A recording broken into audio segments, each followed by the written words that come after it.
2024년 매출 3조 1,001억 원을 기록하며 3조 클럽에 가입한 스타벅스 코리아. 스타벅스의 연간 매출이 3조 원을 넘은 건 이번이 처음이라고 할 만큼 의미 있는 실적을 보였죠. 하지만 한 기사에선 스타벅스의 이런 매출 성장이 건강했는지 따져봐야 한다고 하며 성장의 이면에 대해 다뤘다고 합니다.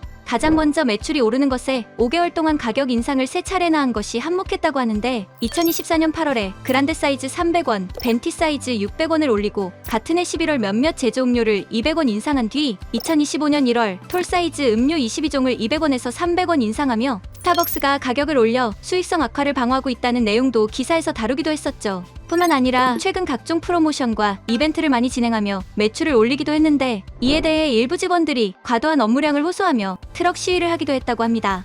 시위 트럭엔 경영진들이 무분별하게 인력을 줄이고 복잡한 이벤트 내용 및 운영으로 고객과 직원의 혼란을 초래한다는 등 스타벅스를 향한 문제점에 대한 내용이 담겨 있었죠. 이러한 내부 문제가 음료 퀄리티에도 영향이 간 건지 최근 여러 커뮤니티에서 소비자들이 스타벅스 음료와 음식에 대한 불만이 쏟아지고 있다고 합니다.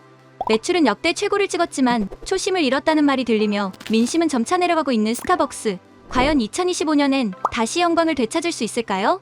스타벅스와 함께 초심을 잃은 브랜드로 실리침대에 대한 말이 많은데요. 실리침대는 140년 역사를 자랑하는 글로벌 매트리스 브랜드로 1996년에 실리코리아를 설립하고 한국에서 본격적으로 판매를 시작했다고 합니다.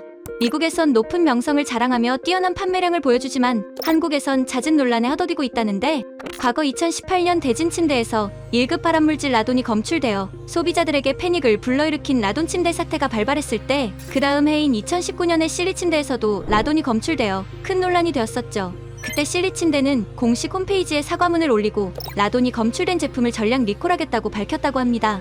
그리고 4년이 지난 2023년 실리 침대는 또 다른 라돈 논란으로 구설수에 올랐는데 당시 뉴스 기사를 보니 11번가에서 진행된 라이브 방송에서 판매한 매트리스 제품 상세 페이지에 라돈 인증 마크를 넣었는데 사실 이 제품은 라돈 인증을 받지 않은 제품으로 알려져 큰 논란이 된 것입니다.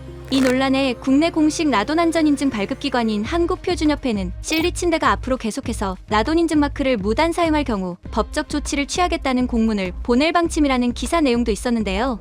이후 라돈 논란이 사라지고 있던 와중 2025년 실리 침대가 전자파 인증을 받지 않은 제품을 판매했다는 기사가 쏟아져 나왔는데 그 내용을 자세히 살펴보니 2024년 실리 침대에서 모션플렉스 제품을 새로 출시하며 매장 체험과 함께 사전 예약을 받았었고 판매까지 했다고 하는데요. 알고 보니 모션플렉스 제품은 전기 전자제품의 안전성을 보장하기 위한 전자파 인증을 받지 않은 채 판매되고 있었고 논란이 커지자 실리 침대는 예약 판매를 중단했다고 합니다. 근데 이 과정에서 판매된 모션플렉스 제품이 3개월 넘게 고객에게 배송되지 않았다는 기사까지 나왔는데 실리 침대는 2025년 1월 모션플렉스 제품 하단을 수입하는 중국의 구정 연유로 배송이 미뤄진다고 1차로 배송 지연을 시켰고 3월엔 부품 누락 문제를 발견해 2차로 배송을 지연시켰다고 합니다. 이런 잦은 논란에 한 소비자학과 교수는 부정적인 고객 경험이 나온다면 기업 신뢰도가 하락할 수밖에 없다는 의견을 내기도 했죠.